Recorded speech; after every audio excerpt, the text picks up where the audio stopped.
Today, on Callout, Lions Bay and North Shore Rescue team up to longline a severely injured hiker off a steep rock face. He had fallen probably about 45 meters, so a significant fall. And later, Nelson Search and Rescue use high tech to find people buried by avalanche. This is the point where they would open the door and deploy a marker of some kind.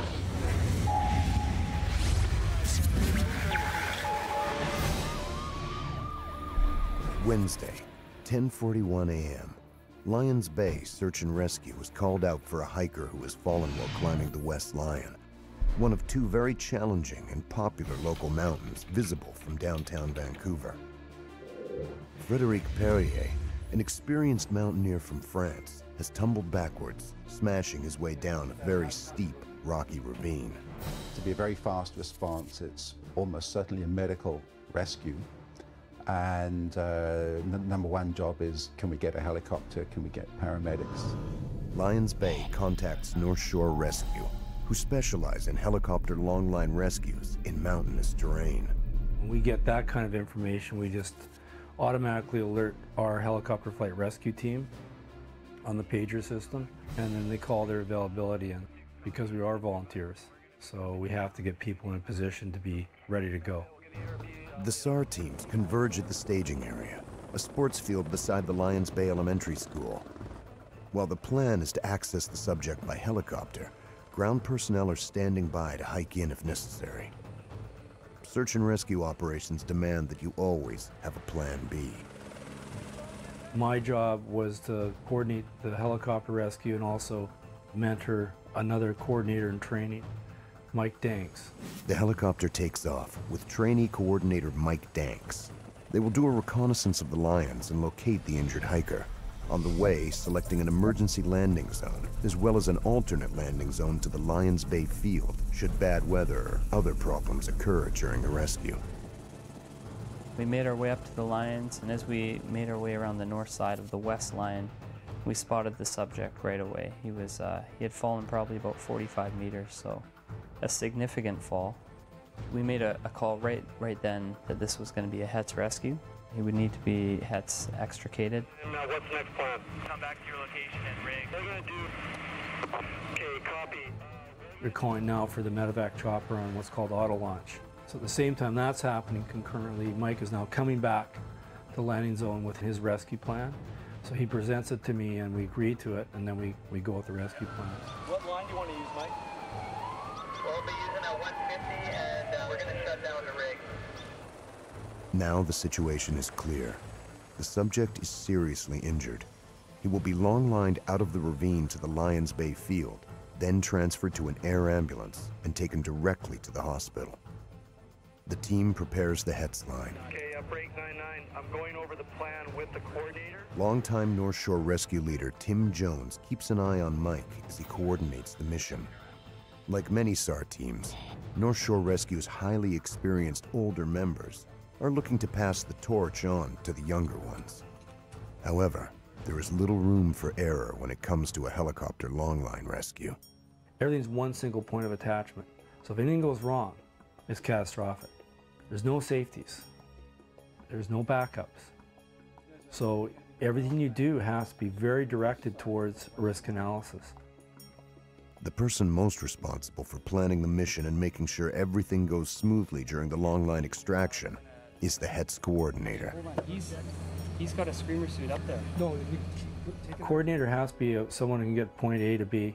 He's seeing the bigger picture, but he's filtering out all the crap that comes with it, because everybody wants 30 seconds with him, and he's got to decide who he talks to, what he assesses. He's got to be thinking of objective hazards, subjective hazards, communication plans, the strategy of the mission, the equipment that's being used, all the emergency procedures that he has put in place. We talked about emergency LZs that you have to land on, over the water emergencies. He's thinking that in rapid succession without a checklist in his hand. Only certain people can do this. All that and more is going through Mike's mind as he consults with Tim on the task at hand. My relationship with Tim is he expects the best from me, and of course I want to do the best I can, but he's a very hard person to satisfy. Mike's a busy guy with a family and full-time job as a fireman. He volunteers precious time for these missions. I grew up with search and rescue. My dad was involved with the team, so I go out on training missions, and I'd be the subject that they'd be rescuing, and I'd always be hiking with them in the mountains, and it was a natural progression for me. One of the biggest risks with this rescue is the weather. I've been involved in a lot of calls up there where it's clear and the next minute you're being chased out by clouds, and I mean chased out. Like you've got seconds to get out. The helicopter takes off, piloted by Peter Murray, owner of Talon Helicopters. Peter has flown countless rescue missions and is a huge asset to the team. On board are Lions Bay SAR members Dr. Doug Brown and Craig Oliver, and North Shore Rescue's A-level paramedic Miles Randall, as well as Curtis Jones, who will be on the end of the Hetz line with the injured hiker. The helicopter hovers over a ridge on the West Lion, allowing the rescue team to exit. They must hike up into the steep gully to reach Frederic. He was in surprisingly good shape for how far he had fallen. He was talking to us, so we knew we had a good airway. We put him into a C-spine collar, checked that he was breathing okay, checked that he didn't have any major bleeding anywhere. We noticed right away his ankle was really broken. In fact, his bone was hanging out there. We got our first set of vitals on him, got an IV established, gave him a good shot of morphine and Gravol. We weren't able to get his bone back in place, but we were able to get circulation back into the foot. So we were able to stabilize the patient quite quickly and get him ready for transport. Circling above the rescue scene, Mike Danks is coordinating the Hetz mission and also acting as spotter for the extraction. The less people in the helicopter, the more power and control it has in the thin mountain air. The rescue team calls in the helicopter. The Hetz line is attached, and Frederic and the Hetz technician are lifted into the air. Lions B96 from 5-4. Copy, and Talon inbound, 1 minute. The helicopter reaches the staging area where Frederic will be transferred to the awaiting air ambulance. There's great satisfaction in finding someone alive. It's just a marvelous feeling to know that you can, by effort and planning and thought, sometimes beat Mother Nature. I think it's great that he comes out alive. I'm just more interested in what Mike was up to tell you the honest truth. Because, you know, at the end of the day, he has to perform, right? He's not going to have me standing there, like being his mother, right? I'm not going to be there. To be honest, I felt quite confident about it. I think it's good that Tim actually can let me do my job, per se. He trusts my judgment. I just need to be on more calls, running the calls. So that's very different for me. I'm used to being on the line, being the rescuer. I still want to be on the line, but I understand that I have to step back, so. While it's a wrap-up for another successful mission for the Lions Bay and the North Shore search and rescue teams, it wasn't exactly what Frédéric Perrier and his good friend Vincent Tassion had in mind when they came to visit Canada for a month of sightseeing and hiking. We wanted to see British Columbia because it's a nice place for the mountains. We wanted to go to the Lions for 2 days and after come back in Vancouver. On the first day of their hike, Frédéric and Vincent took their time, enjoying the sights and camped overnight. While ascending the West Lion the next morning, trouble begins when the huge rock Frédéric was on starts to fall backwards. The rock was as big as him, at least, because his feet and his hands were on the rock. And I saw this rock going down very, very slowly, and you cannot do anything. Frédéric pushes himself away from the rock and falls backwards down the mountain. And you just want to save your life, and I thought that my rucksack was huge, so I said I need to fall on my rucksack to absorb the shock. Each moment of the fall, you want him to find a way to stop the fall. But the fall continue and continue and continue and never stop. After tumbling and crashing down the rocky slope for 45 meters, Frédéric comes to a stop. I start to look everywhere on my body, and I saw the bones of my ankle was outside of my ankle, so it was very painful. Vincent cannot see Frederic in the ravine, but he can hear him. After the first communication with him, he explained me that it was not necessary for me to come close to him because he was not bleeding. And the thing is, if I tried to come close to him, the risk was to send rocks on him. This was difficult at the moment because you want to check how he feels. Cell phone reception is intermittent and not available in the spot where Vincent is able to speak to Frederic. I was running all the time from the place where the network is on and the place where I can communicate with Frederic. I started many times the conversation, but the conversation failed. And that was really difficult to give all the information. Inside me, I was really panicked because I was aware that his life was depending on me at that time. When I saw that the helicopter came close to Frederic and saw him, I was really relieved. So I could feel like I have finished my job. The rescuers will do their job now. They came, and after that I said, oof, I don't need to fight anymore. The rescuers are here and I'm okay. Even with a broken ankle, 4 broken ribs, a severed nerve in his hand, bruised organs, and several lacerations, Frederic can consider himself lucky. He's very grateful to his good friend Vincent, and even more so to the Lions Bay and North Shore SAR teams for being there in his time of need. I was very happy when I saw them, and I really thank them.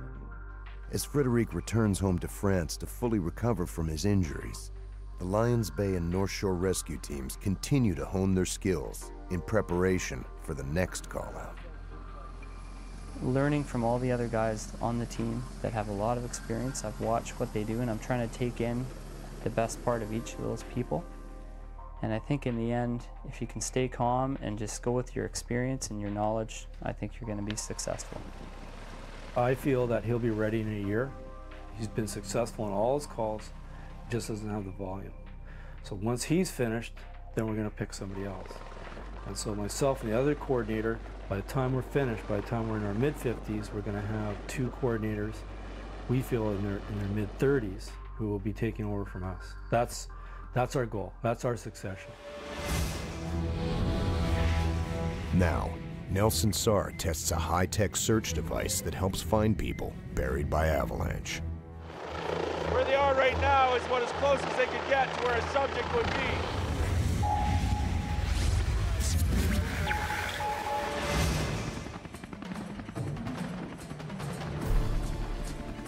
Saturday, 2 p.m. A search helicopter flies low over the ragged terrain of an 8-kilometer basin in the Kootenay mountain range.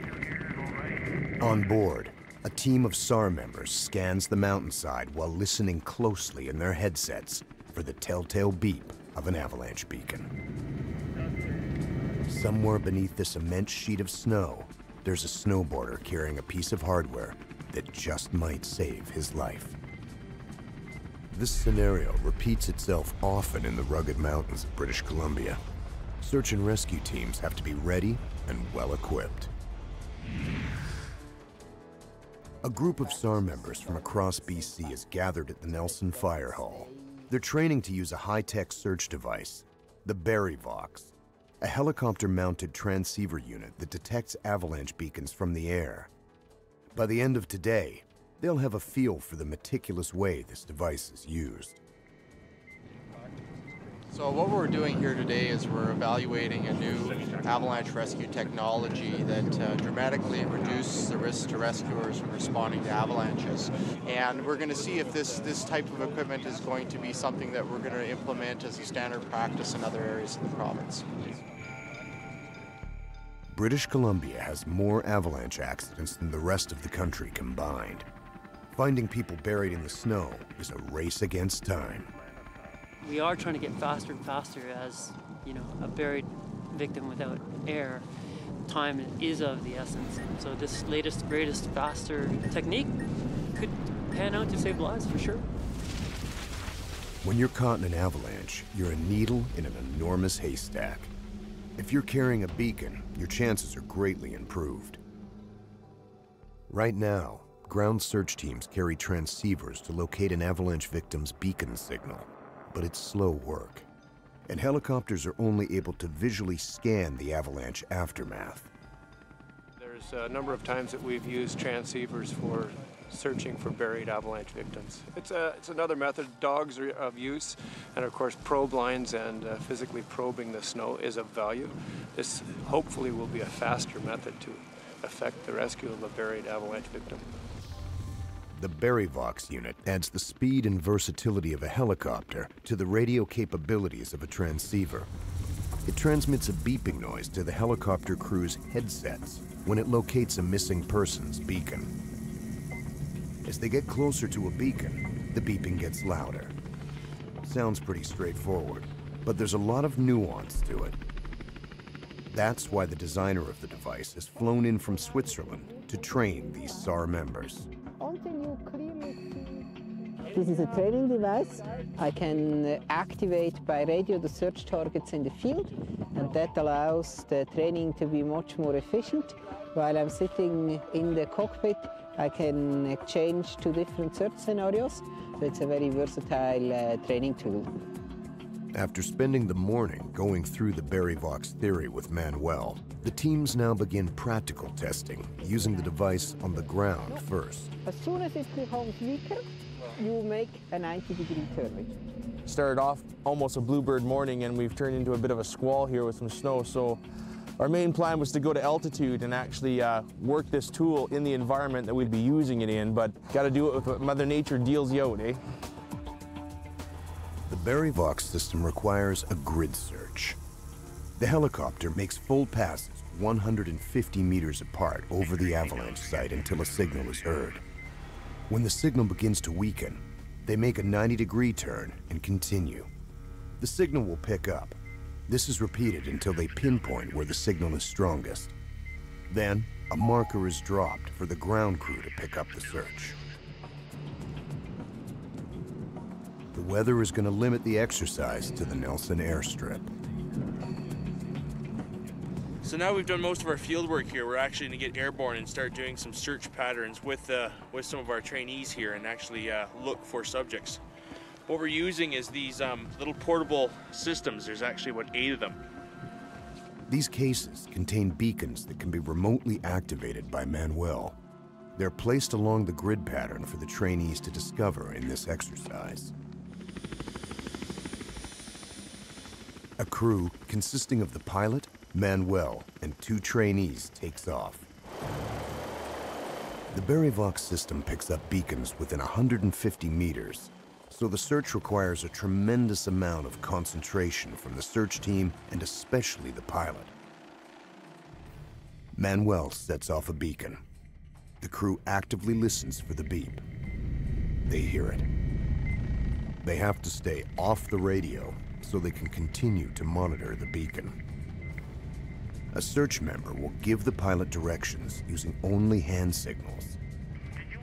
It takes a bit of getting used to. They continue until the beeping gets weaker, then go back. They re-establish the signal and maneuver the helicopter until they are directly above the beacon. The helicopter is a perfect tool because it can go forward, backward, and turn on its axis. Where they are right now is what as close as they could get to where a subject would be. This is the point where they would open the door and deploy a marker of some kind so that ground crews can come to that location and actually do a recovery or do the dig and see what they find. The next team goes up. The pilot is getting more comfortable with the operation. Each team that goes up finds the beacon faster than the team before. The light is fading, and everyone has completed training. The pilot as well as the rescuers became better and better at understanding what this search device can do for them and how they have to properly apply it. And this is, in the end, what makes the survival chances of the buried person higher, because instead of having to do 1 hour or half an hour terrestrial search, you make the same in 2 minutes with the helicopter. New technologies like the BuryVox are saving lives. Victims are found faster, and search crews can work more safely.